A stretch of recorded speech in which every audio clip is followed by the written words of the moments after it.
E hoje nós vamos estudar Romanos 8, de 28 ao 30. Romanos 8, de 28 ao 30. Ok? Semana passada, nós vimos ali do 18, 27, se não me engano. A gente viu isso, 26 a 27. E a gente falou que o Espírito Santo ele intercede por nós com gemidos inexprimíveis, ele nos auxilia em nossas fraquezas. E agora Paulo, ele muda, entre aspas, um pouco de assunto. Ele ainda está falando sobre a glória futura, mas ele vai falar agora sobre sermos mais do que vencedores, sobre como que Deus ele age na vida do cristão, como Deus ele age na vida daqueles que o amam. Por isso nós vamos ver do 28 ao 30, semana que vem, do 31 e em diante. Vamos ver então o texto, Romanos 8, 28 a 30, diz assim a palavra do Senhor. Sabemos que Deus age em todas as coisas para o bem daqueles que o amam, dos que foram chamados de acordo com o seu propósito. Pois aqueles que de antemão conheceu, também os predestinou para serem conformes à imagem de seu Filho, a fim de que ele seja o primogênito entre muitos irmãos. E aos que predestinou, também chamou. Aos que chamou, também justificou. Aos que justificou, também glorificou. Amém? Deus aplique sua palavra em nossos corações. Sabe quando você se sente tão cansado? Porque parece que nada dá certo na sua vida? Já sentiu assim? Você trabalha, mas parece que não prospera. Não aumenta de cargo, não ganha mais dinheiro. Parece que faz aumentar as suas dívidas, né? Você estuda muito para a faculdade, mas apesar de muito estudo, não tira boas notas. E aquela pessoa que está do seu lado, que vai para a farra, mal estuda e consegue tirar boas notas. Você se casou, mas parece que não é feliz no casamento, e tudo aquilo que prometeram para você sobre o casamento parece que não dá certo.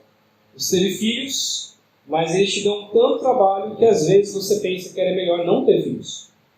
Você pagou caro em um plano de saúde, mas a sua doença não tem cura. Parece que tudo está de mal a pior. E aí, de repente, chega um bendito cristão e te diz assim, no meio de toda essa tragédia: fica tranquilo, no final vai dar certo. Talvez, às vezes, de fato, essa era a palavra que você precisava naquele momento. Mas às vezes, esse conselho parece um péssimo conselho. Parece que te dá mais raiva, não é mesmo? A pessoa chega para você: não, fica tranquilo, no final vai dar certo. Mas ele fica com mais raiva dela. Aí chega um outro crente e te diz assim: relaxa, tudo vai cooperar para o bem. E você vai sair dessa, você já venceu. Tudo vai cooperar para o bem. Será mesmo? E se não acontecer o bem? É claro que em alguns momentos, este pode ser de fato o melhor conselho. Mas e se eu não vencer? E se eu não sair dessa? E se de fato for de mal a pior? Nós muitas vezes usamos esse jargão: tudo coopera para o bem. Mas o que de fato isso significa? Se esse versículo então é verdade, que diz: sabemos que Deus age em todas as coisas para o bem, então tudo coopera para o bem, o que de fato significa? Se esse versículo é verdade, não significa que eu deveria então ser muito rico? Porque afinal, eu amo o Senhor e tudo deveria cooperar para que eu seja próspero. Será que será que meu casamento não deveria estar bom, excelente? Porque tudo coopera para o bem, eu amo a Deus, então tudo deveria cooperar para o bem. Por que será que os meus filhos me dão tanto trabalho assim, sendo que tudo vai cooperar para o bem? Por que será que eu não tenho felicidade no meu trabalho e eu nunca sou promovido? Por que será que eu não sou curado da minha saúde? Por que será que as coisas, a minha vida, às vezes acontecem que eu nunca imaginei. É um pneu de carro que fura, como aconteceu ontem com a gente, comigo. É algumas situações trágicas, algum problema financeiro. Mas tudo não deveria cooperar para o bem? Por que essas coisas ruins acontecem? Se todas as coisas, tudo coopera para o bem, eu não deveria estar melhor do que de fato eu estou hoje. Infelizmente, muitas pessoas usam esse texto e muitos outros textos fora do seu contexto. E por isso, estudar esse texto, analisar esse texto específico é muito importante para entendermos, então, o que de fato ele significa. O que nós vamos ver, então, hoje é que Deus ele age para o bem dos que o amam, pois os predestinou para se tornarem imagem de Cristo e serem glorificados. E é isso que nós vamos estudar hoje. Primeiramente, versículo 28. Vamos olhar. Tem muita coisa aqui que a gente poderia ficar meses e anos discutindo sobre esse texto. Porque esse texto é um dos textos mais difíceis de serem entendidos, mais debatidos, mais discutidos por alguns pontos que a gente vai ver aqui. E muitos...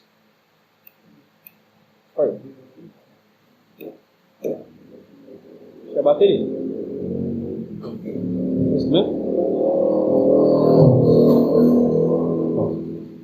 Tá bom. Beleza. Voltando então. Muitos discutem esse texto, principalmente o versículo 28 e 29 também. Então a gente vai ver um pouco sobre essa discussão, mas não vai ser o nosso foco hoje, ok? Vamos tentar focar nessa introdução que nós colocamos. Será que tudo de fato coopera para o bem? Como coopera para o bem? Primeiramente, então, versículo 28. Deus age para o bem dos que o amam. Diz assim: sabemos que Deus age em todas as coisas para o bem daqueles que o amam, os que foram chamados de acordo com o seu propósito. Sabemos que Deus age. Essa ideia de agir, em outras versões diz coopera. Sabemos que Deus coopera. Não é somente uma forma de agir de Deus, mas é algo constante. Então a ideia aqui é, em todo tempo, tudo o que Deus faz na vida do cristão, daqueles que o amam, em todo tempo, é para o seu bem. Que é o que nós vamos analisar hoje. Então o primeiro detalhe do texto é, sabemos que constantemente, o tempo todo, a todo momento, Deus age para o bem. Em todo tempo, Deus age para o bem. Ou seja, tudo o que Deus faz para o cristão é bom. Nada será ruim. É sempre para o bem. Mas que bem é esse? Podemos achar que bem signifique o meu bem-estar. O meu bem. Então, tudo coopera para o meu bem. Mas não é isso que o texto diz. A gente vai ver sobre isso. As minhas conquistas, meu casamento, as minhas coisas, o que eu quero, o meu futuro, tudo coopera para que eu me sinta feliz. Será que é isso que o texto diz? Não. Já vamos ver o que bem é esse. Mas a pergunta então é, para o bem de todos? Para o bem de quem? Que bem é esse? Primeiro detalhe então do texto, voltando, é daqueles que o amam. Então, tudo coopera para o bem daqueles que o amam. Então, todas as pessoas vão ser beneficiadas por Deus. A gente vai ver um pouco mais para frente que Deus ele dá bênção tanto para os justos e tanto para os injustos.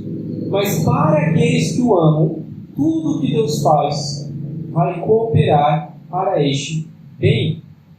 Eu não posso ficar esperando bênçãos de Deus, sendo que eu não amo o Senhor. Então, muitos por aí usam esse jargão, Não, eu amo o Senhor, mas não obedece o Senhor. Mentira agora. Aquele que ama o Senhor é aquele que obedece os mandamentos do Senhor. Então, primeiro, para eu esperar alguma coisa boa de Deus, eu tenho que amar ao Senhor. E o segundo detalhe que o texto traz é daqueles que foram chamados. E é o que nós vamos ver daqui a pouco sobre o que é esse chamado. O texto começa a dar indícios de que é daqueles que amam o Senhor porque foram chamados para amar o Senhor. Daqui a pouco nós vamos então olhar que chamado é esse. Mas o último detalhe desse texto, que é o mais importante aqui, é que é para o bem segundo o seu propósito. O propósito de Deus garante o bem para os cristãos. Ou seja, que bem que ele está dizendo? O meu bem é aquilo que eu quero? Não. É o bem de Deus. É aquilo que Deus acha bom. E não aquilo que eu acho bom. Então, será que é bom para mim enriquecer? Para algumas pessoas sim, para outros não. Será que é bom para mim ter sucesso? Para alguns sim, para outros não. Nós temos que entender o propósito de Deus em nossas vidas. O que é este bem que Ele está trazendo? Isso não significa necessariamente facilidade ou tranquilidade. Jesus disse então na oração do Pai Nosso: seja feita a tua vontade, assim na terra como é no céu. Ou seja, o próprio Jesus deixa claro que o propósito de Deus ele é melhor do que o nosso propósito. A ideia de Deus do que é bom é melhor do que a nossa ideia do que é bom e do que é ruim. Deus, tudo que Deus faz é bom. Todo o seu propósito é bom. Ele é perfeito. Ele sabe o melhor para nós. Então, o que é melhor? A nossa vontade ou a vontade de Deus? Se você é cristão e ama o Senhor, com toda certeza você vai responder que é a vontade de Deus. Porém, muitas vezes, a vontade de Deus te agrada. Responde aí. Muitas vezes a vontade de Deus é a vontade que você queria. Muitas vezes não. Inúmeras vezes não. Muitas vezes o que nós queríamos é diferente daquilo que Deus quer. Porque o nosso coração é um coração corrompido. Nosso coração é um coração pecaminoso. Nós vamos saber então que tudo que Deus faz é bom e correto. E então nós devemos desejar a vontade de Deus acima da nossa vontade. Então, se fôssemos resumir este versículo 28, dizemos assim, que Deus ele sempre agirá para o bem dos cristãos. Ele sempre agirá para o bem dos cristãos, mas é de acordo com o propósito dele, e não de acordo com o nosso propósito. Então, a gente viu na semana passada que o próprio Espírito ele intercede por nós e nos ajuda em nossas fraquezas, porque nós não sabemos como orar. Nós não sabemos a vontade de Deus. E aí o texto 28 ele começa dizendo, olha, mas Deus, em tudo que Ele faz, Ele age para o bem daqueles que amam, daqueles que o amam. Mas é de acordo com a vontade dEle, não de acordo com a nossa vontade, porque nós não sabemos a vontade de Deus. Mas Ele vai agir por meio de nós e para nós, da forma como Ele bem quer, de acordo com o seu propósito. Qual é este propósito? Ele responde então no versículo 28, qual é o seu propósito? Vamos ver novamente, 29 quer dizer, versículo 29, diz assim, o propósito de Deus então é, pois aqueles que de antemão conheceu, também os predestinou para serem conformes à imagem de seu Filho, a fim de que ele seja o primogênito entre muitos irmãos. Qual é então o propósito de Deus? Para que eles sejam, para que nós sejamos conforme a imagem de quem? A imagem de Cristo Jesus. É interessante então olharmos para dois detalhes aqui, e a gente vai entrar um pouco na discussão. O primeiro é, o texto começa, aqueles que de antemão conheceu, também os predestinou.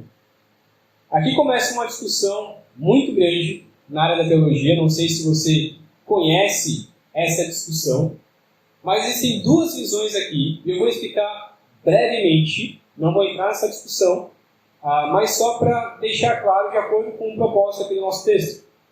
Existem duas visões, que por mais sejam visões também reformadas, mas são duas visões diferentes na história. Uma de um sujeito chamado Jacó Arminio e outra de um sujeito chamado Calvino. Jacó Arminio, que se tornou então essa visão arminiana, ele acreditava que Deus ele escolheu o homem para salvar de acordo com o livre arbítrio dos homens, de acordo com a liberdade dos homens. Eu vou explicar o que é isso. A ideia aqui seria assim: Deus enviou Jesus para salvar quem quisesse a salvação.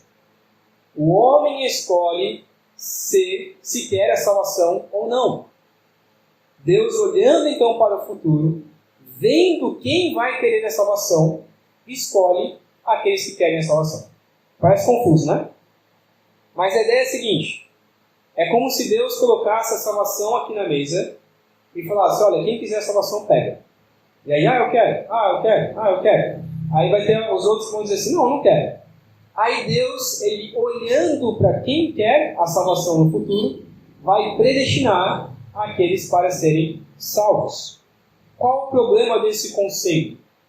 Que praticamente vai significar que o homem é que se salva. Esse é o grande problema. Como lemos lá em Efésios 2, 8 e 10, nós somos salvos simplesmente pela graça de Deus, e não pela nossa escolha, não por aquilo que nós queremos, não pelas nossas boas obras, mas pela graça do Senhor, porque Ele nos escolheu. O segundo problema é que parece que deixa Deus um pouco mais fraco, porque parece que Ele não sabe exatamente quem vai ser salvo. Ele coloca a salvação disponível, e aí lá no futuro ele vê quem vai ser salvo, e aí salva. Então parece que Deus não é totalmente soberano de acordo com essa visão. Tem muitos cristãos verdadeiros que acreditam neste ponto, há muita discussão sobre isso, mas tem esses problemas também. E existe a outra visão, que é a visão calvinista, que acredita que Deus escolheu o homem para salvar de acordo com a sua própria vontade. Porque simplesmente Ele quis salvar. Não de acordo com a vontade humana, mas de acordo com a sua vontade, de acordo com o seu propósito, porque simplesmente Ele quis. A ideia aqui seria assim: Deus enviou Jesus para salvar aqueles que Deus queria salvar. Desde o início da criação, Ele já sabia quem seria salvo ou não. Deus predestinou pessoas ao céu e também destinou pessoas, então, ao inferno. Qual o problema dessa ideia? Nenhuma, brincadeira. Tem alguns problemas aqui nessa ideia também. Apesar de eu achar ela um pouco mais bíblica, existem alguns conceitos filosóficos que nós temos que lidar. O primeiro é: se Deus sabe quem vai salvar, por que Ele não salva todos de uma vez e manda todo mundo para o céu, aqueles que vão ser salvos, e todo mundo para o inferno? Então tem esse conceito filosófico que nós temos que discutir. O segundo é: então quer dizer que Deus criou pessoas ímpias só para mandar para o inferno? Isso não seria injustiça? No entanto, são apenas problemas filosóficos e não teológicos. Quando nós chegarmos lá em Romanos 9, nós vamos lidar mais com este conceito. Exatamente essa discussão é o que Paulo vai falar a seguir. Então, o que nós estamos olhando aqui em Romanos 8 é um pouco sobre a forma como Deus salva, mas lá em Romanos 9, ele vai discutir exatamente sobre isso, sobre a soberania de Deus no ato da salvação. O que nós precisamos entender, principalmente, é que Deus, Ele é soberano, Ele sabe de todas as coisas, e a predestinação é um plano da graça soberana e salvadora. Deus, desde o início, conhecia os salvos e predestinou os salvos conforme o seu querer e para que eles sejam a imagem de seu Filho. A ideia, então, de predestinação é pré-destino. Então, Ele já colocou um destino àqueles que iriam ser salvos. E o destino dos salvos é ser a imagem de Cristo Jesus. Nessa segunda parte, então, conforme a imagem do seu Filho, essa parte já começa a responder qual é o bem que nós falamos lá no início. Tudo coopera para o bem. Que bem? O melhor bem que nós podemos ter é sermos conformes à imagem de Deus. Lá em Gênesis 2, nós vemos que Deus criou o homem segundo a sua imagem e a sua semelhança. Mas por causa do pecado, essa imagem ela foi destruída, ela foi corrompida. E o homem agora se tornou totalmente depravado, ou seja, a imagem de Deus já não está plenamente no homem. No entanto, Deus envia Cristo Jesus para restaurar exatamente esta imagem que havia sido quebrada. Por isso que lá em 1 Pedro 1,16, que ele cita Levítico 11,44, diz: sede santos, porque eu sou santo. A ideia de santidade aqui é: sejam a imagem de Jesus. Ou seja, o propósito de Deus para as nossas vidas é que nós sejamos santos, é que nós sejamos separados, é que nós sejamos iguais a Deus. Obviamente, aqui na Terra nós nunca seremos iguais a Deus. No entanto, Deus quer que nós nos esforcemos para sermos santos, mas Ele não somente manda que a gente seja santo. Olha, seja santo. Ele capacita para isso. Voltando para o início, Deus age, Ele coopera para o bem, para nos fazer santos. Tudo o que Deus faz em nossa vida é para que nós tornemos conformes à imagem de Cristo Jesus. Jesus é Deus homem, ou seja, Ele é 100% Deus, 100% homem. Ele foi o único homem nessa terra que não pecou, em momento algum. Deus quer isso para as nossas vidas. Deus quer nos livrar do pecado. Nós vamos continuar pecando? Sim. Mas Deus quer constantemente nos libertar do pecado. E quer constantemente que você pare de ser viciado em seus pecados, que você pare de pecar, e que você se torne uma pessoa cada vez mais santa, irrepreensível. Ah, Samuel, mas é impossível sermos santos. Mas é o que Deus quer. Se você acha impossível ser santo, discuta isso com Deus. Fala, Deus, é impossível. E Deus vai dizer, sim, eu sei que é impossível, mas é o que eu quero na sua vida. Então, eu vou cooperar, eu vou agir para que em cada segundo da sua vida você se torne mais parecido com Jesus. Você sabe o que é um escultor? Conhece um escultor? O que um escultor faz, né? Ele pega ali a sua talhadeira e o seu martelinho ali e começa a bater em uma pedra e esculpir uma pedra toda deformada, e aí de repente ela vira ali uma escultura como a mais bela que a gente conhece, que é a escultura de Davi. De repente vira algo belo, grandioso, de uma pedra totalmente feia, digamos assim. Eu sei que as pessoas falam, essa pedra não é feia, é bonitinha e tal, mas olha para a pedra e fala, não, a pedra é uma coisa sem forma, uma coisa sem sentido, digamos assim, é só uma pedra. E aí de repente vem o escultor e começa a bater nessa pedra, e essa pedra começa a rachar, essa pedra começa a sair algumas lascas, e devagar, mas com força e com muita firmeza, ele vai talhando, ele vai esculpindo aquela pedra. Imagina se essa pedra sentisse dor. Ia doer? Muito, né? Se a pedra pudesse sentir dor, tivesse sistema nervoso, ela com certeza iria clamar muito, porque ia doer muito cada lasca que ia sair de si mesmo. É exatamente este o agir de Deus sobre nossas vidas. Estão conseguindo compreender? É exatamente isso que Deus faz para nos tornar a sua imagem, a sua semelhança, a imagem do seu Filho. Ele vai nos esculpindo, e para nos moldar, precisa ir eliminando os nossos pecados, para que sejamos mais parecidos com Cristo Jesus. E eliminar pecado dói, e dói muito. Deus ele começa a olhar para você e diz assim: não estou feliz com a sua vida. Você não está com uma imagem que eu quero. Você não está esculpido da forma como eu quero que você seja. Eu vou te ajudar a eliminar os seus pecados. Eu vou te ajudar a deixar de ser viciado.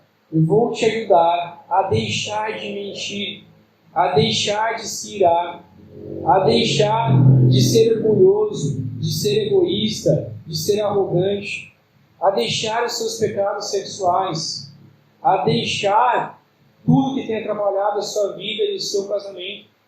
Eu vou esculpindo a sua vida, e cada lasca de pecado que vai caindo vai doer, mas é a forma como Deus quer o nosso bem, para que nós sejamos parecidos com Jesus.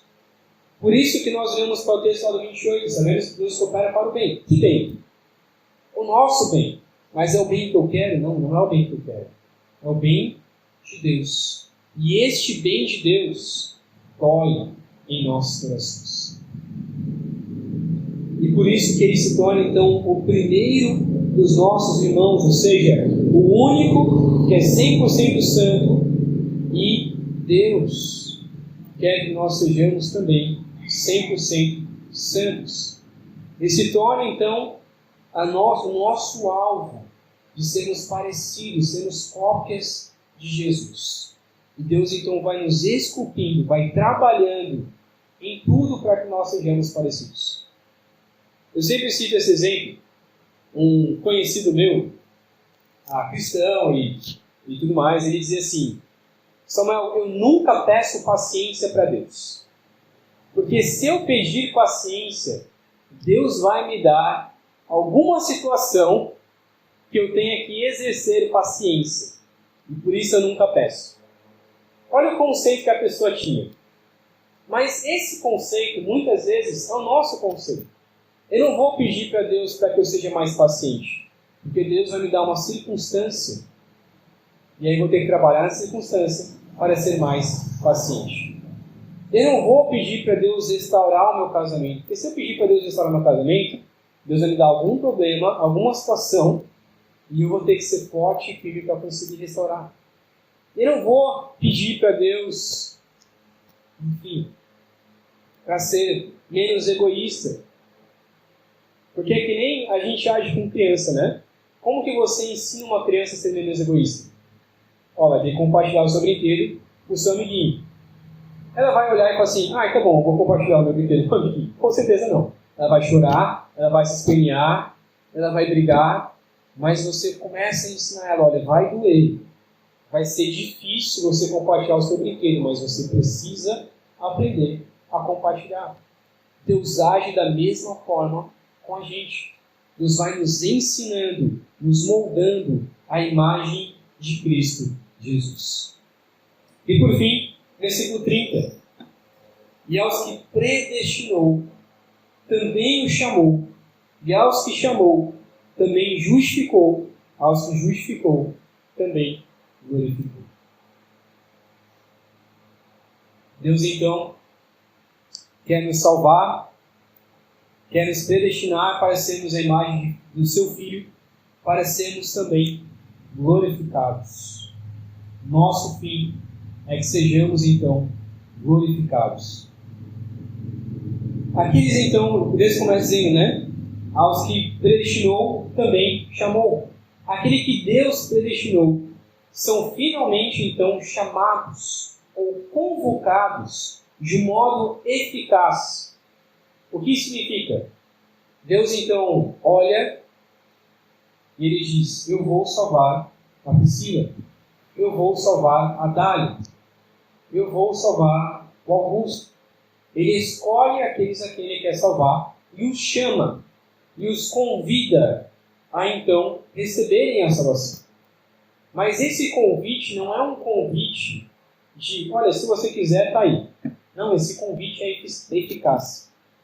E é o convite que eu creio e eu espero que todos aqui já receberam esse convite. Seja numa pregação, seja em uma conversa particular, seja lendo a palavra. De repente, você percebe que algo tem transformado o seu coração e você percebe o chamado de Deus para então o aceitar, para então entregar a sua vida a Ele. Deus então chama. E esse chamado, a gente fala que é um chamado eficaz. Ou seja, não volta atrás. Não tem como a pessoa rejeitar ao Senhor se ele de fato foi chamado. Não tem como a pessoa negar ao Senhor se de fato ele foi chamado. Deus então convida essa pessoa para participar de uma vida de comunhão com Cristo Jesus. Eu vou ler aqui, não precisa abrir, mas 1 Coríntios 1,9 diz: Deus é fiel, fiel é Deus, o qual chamou a comunhão com o seu Filho, o qual o chamou a comunhão com o seu Filho, Jesus Cristo, nosso Senhor. Deus, ele é justo, ele é fiel, e nos chama então a comunhão com o seu Filho, Jesus Cristo, nosso Senhor. Esse é o chamado eficaz, ou seja, Deus chama a quem Ele quer, como Ele quer, da maneira como Ele quer, com a pregação que Ele quer, ou com a leitura bíblica que Ele quer. Deus, ele simplesmente convida, Ele chama, e esse chamado é eficaz. Então, quando alguém que Deus predestinou para ser salvo, ouve a mensagem da pregação, pode ser que demore um pouco, mas uma hora ou outra ela vai se arrepender e aceitar a salvação. Nós devemos crer que se Deus quiser salvar, Ele vai salvar. Nós somos apenas instrumentos em suas mãos para pregar o Evangelho àqueles a quem Deus quer salvar. Talvez muitas vezes você se sinta frustrado porque você diz: nossa, mas eu preguei o Evangelho tantas vezes para aquela pessoa e aquela pessoa não se converte. O que eu tenho que fazer? Eu tenho que melhorar minha pregação, eu tenho que pregar diferente, tenho que pregar, fazer um teatro, tenho que fazer uma dança, uma pantomima. O que eu tenho que fazer para aquela pessoa ser salva? Continue pregando o Evangelho. Uma hora ou outra, se Deus quiser, aquela pessoa vai se arrepender. Pode ser que seja no leito de sua morte, prestes a falecer, e a pessoa então entrega a sua vida ao Senhor. Pode demorar muitos anos, mas quando Deus chama, esse chamado, ele é eficaz. Se Deus quiser salvar, Ele pode salvar da forma como Ele quer salvar. Então, uma vez que a pessoa é chamada, ela é salva, ela se torna então justa. O texto diz então, também justificou. Deus declara ela justa diante de si mesmo, porque Deus é justo. Ele que rege o que é justo ou não. Então, quando alguém que Deus quer salvar, Deus salva ela que antes era ímpia, injusta, estava condenada ao inferno, como nós cantamos agora há pouco, agora ela é totalmente salva e ela é então justificada. Antes ela merecia o inferno, agora, por meio do sangue do Cordeiro, ela merece o céu por meio do sangue de Cristo Jesus. Diante de Deus, você não é mais um pecador. Você peca, mas não está mais atestado como um pecador. Deus, Ele te considera como justo, apesar de seus pecados, trabalhando em seus pecados, esculpindo para que você seja a imagem de Jesus, mas diante de Deus você já é declarado justo. Olha o que diz lá em Colossenses 1, se quiser abrir comigo, um pouquinho mais para frente. Colossenses capítulo 1.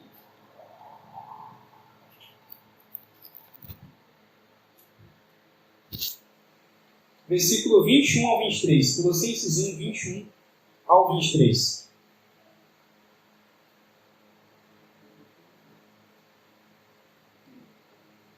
Colossenses 1, 21 ao 23. Depois de falar ali no versículo 15, dizendo que Ele é a imagem do Deus invisível, o primogênito sobre toda a criação. Texto que a gente conhece bastante, exaltando aqui quem é Cristo Jesus.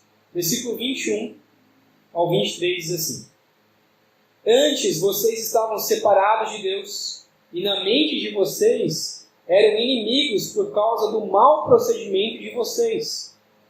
Mas agora Ele os reconciliou pelo corpo físico de Cristo, mediante a morte, para apresentá-los diante dele santos, inculpáveis e livres de qualquer acusação. Desde que continuem alicerçados e firmados na fé, sem se afastarem da esperança do Evangelho que vocês ouviram e que tem sido proclamado a todos os que estão debaixo do céu. Este é o Evangelho, do qual eu, Paulo, me tornei ministro. A justificação, então, que Deus nos concede, a justificação que Deus nos dá, também nos concede, então, a perseverança dos santos. Ou seja, uma vez salvo, a pessoa sempre será salva. E por isso, ela persevera em sua salvação, em sua santidade. Antes era inimiga de Deus, mas agora Deus o salvou para que Ele mesmo nos apresente como santos, inculpáveis e livres de qualquer acusação. Quando Deus nos salva, Ele nos justifica diante de si mesmo por meio de Cristo Jesus, por meio do corpo de Cristo Jesus. Se a pessoa é realmente cristã, ainda que ela peque aqui e ali, ela nunca mais vai se entregar totalmente à depravação total. E uma hora ou outra, pode ser que Deus então a traga de volta. Então, se a pessoa de fato ela é salva, ainda que ela vive uma vida um pouco afastada de Deus, mas ainda assim, se Deus a salvou, ela está justa diante do Senhor. Por isso nós devemos então viver uma vida para a sua glória, para a glória de Deus o tempo todo. E por fim, a última palavra que nós encontramos lá em Romanos, voltando para Romanos, diz então que aos que justificou, também glorificou. É interessante aqui que essa palavra glorificou, ela está no passado e não no futuro. Nós entendemos, que quando nós formos ao céu, o nosso corpo será glorificado. O que significa isso? Que os meus pecados já não estarão mais no céu. Eu já não vou mais pecar. Os meus defeitos, as minhas dificuldades, o meu corpo já não será mais este corpo. Será um corpo que nós não imaginamos como será, mas eu particularmente que seja nessa mesma aparência, mas bem mais saudável e bonita, Não com todos os defeitos físicos, mas ainda assim o foco é que eu não terei mais pecado. Eu serei 100% glorificado, assim como Cristo Jesus, é o corpo de Cristo Jesus, ressurreto. Depois que Ele morreu, Ele ressuscitou e esteve com este corpo glorificado aqui na terra. Mas o texto está dizendo que essa glorificação já aconteceu no passado. Como assim? Quer dizer que eu já estou no corpo perfeito e sem pecado como Deus quer? Não. Mas quer dizer que este ato de glorificação já aconteceu, já foi imputado.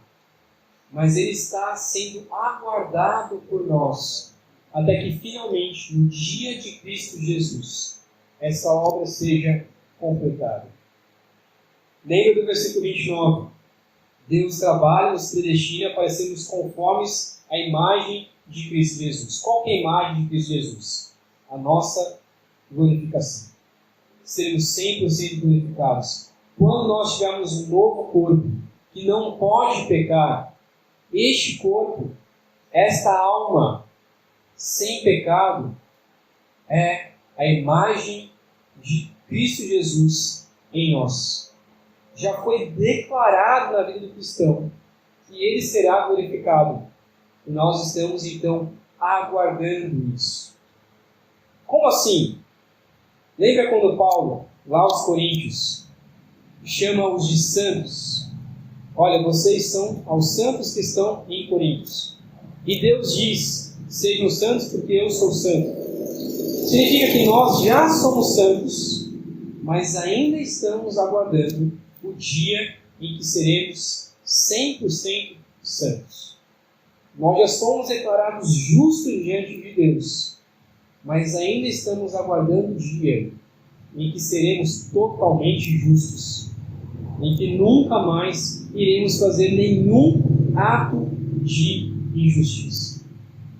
Nós fomos chamados, mas ainda estamos aguardando até o chamado final, que é para irmos ao céu.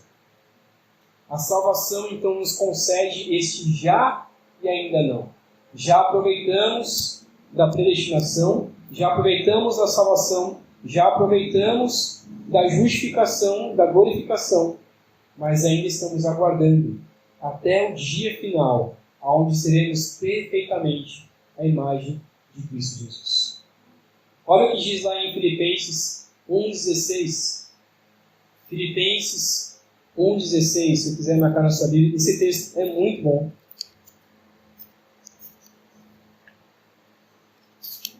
Filipenses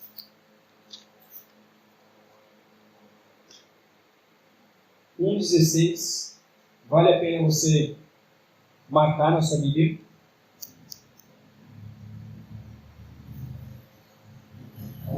Não é esse texto, não. Colossenses 1,16, né? 1,6. 1,6, desculpa. Esse mesmo, 1,6. Colossenses 1,6.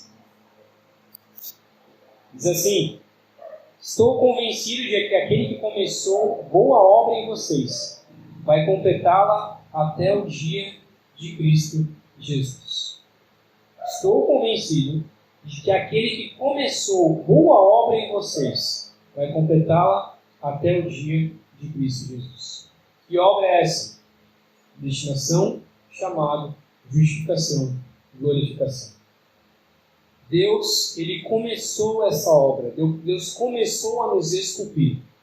Mas no dia de Cristo Jesus, isso vai ser completo. Todas as nossas deficiências, todos os nossos pecados serão abolidos, porque seremos a imagem de Jesus. Resumindo então o texto, Deus age para o bem dos que o amam, pois os predestinou para se tornarem a imagem de Cristo e serem glorificados. O fim é a glorificação. Eu quero ler um resumo desse texto que o professor Carlos Oswaldo ele escreveu, que diz assim: os crentes irão preservar com esperança nas tribulações de sua vida presente, à medida que percebem Deus movendo todas as coisas para cumprir seu plano bondoso de redimir completamente os que são seus. Ou seja, a nossa vida, o cristão verdadeiro, ele percebe que em cada detalhe, em todos os detalhes de nossas vidas, Deus ele vai agindo para nos tornar mais parecidos com Jesus.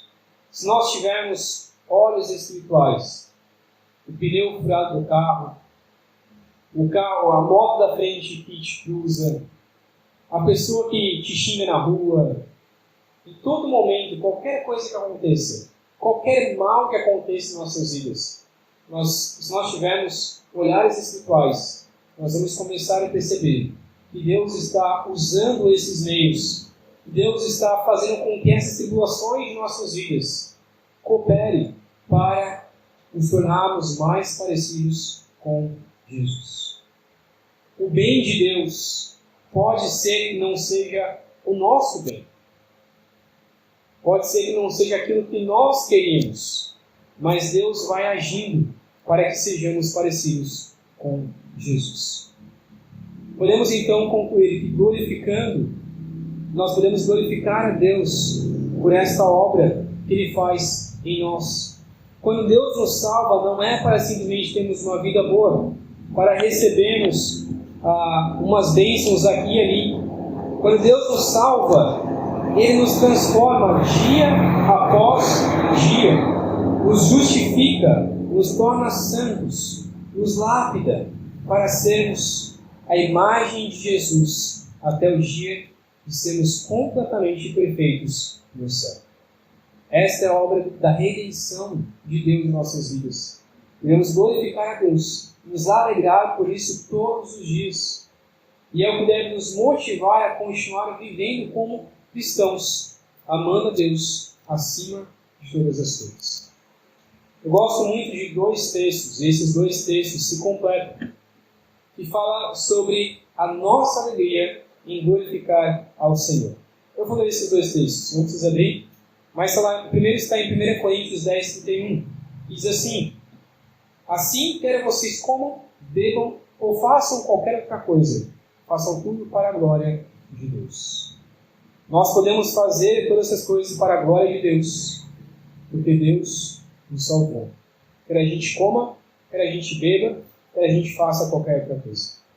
E o último texto, de Filipenses 4:4, que diz: alegrem-se sempre no Senhor. Novamente direi, alegre-se. Tem uma frase de John Piper que diz que nós somos mais satisfeitos em Deus quando glorificamos mais e mais. Mais ou menos assim. Não lembro direito como é, mas a ideia é que quanto mais a gente glorifica a Deus, mais a gente é alegre. Quanto mais a gente louva ao Senhor, mais a gente fica contente em nossas vidas. Por que eu disse sobre isso? Porque nós devemos tão crer, lembrar que Deus age para o bem, para que você seja a imagem de Jesus, para que você seja santo, para que você seja justo, para que você seja a imagem de Cristo. Vai doer? Vai.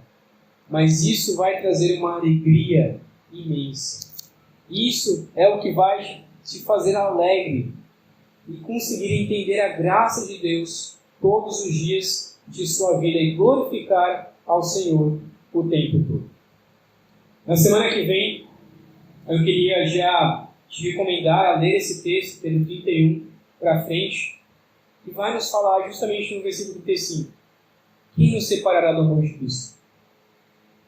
Será que há tribulações, angústias, perseguição, fome, ou nudez, perigo ou a espada? Nada pode nos separar do amor de Jesus.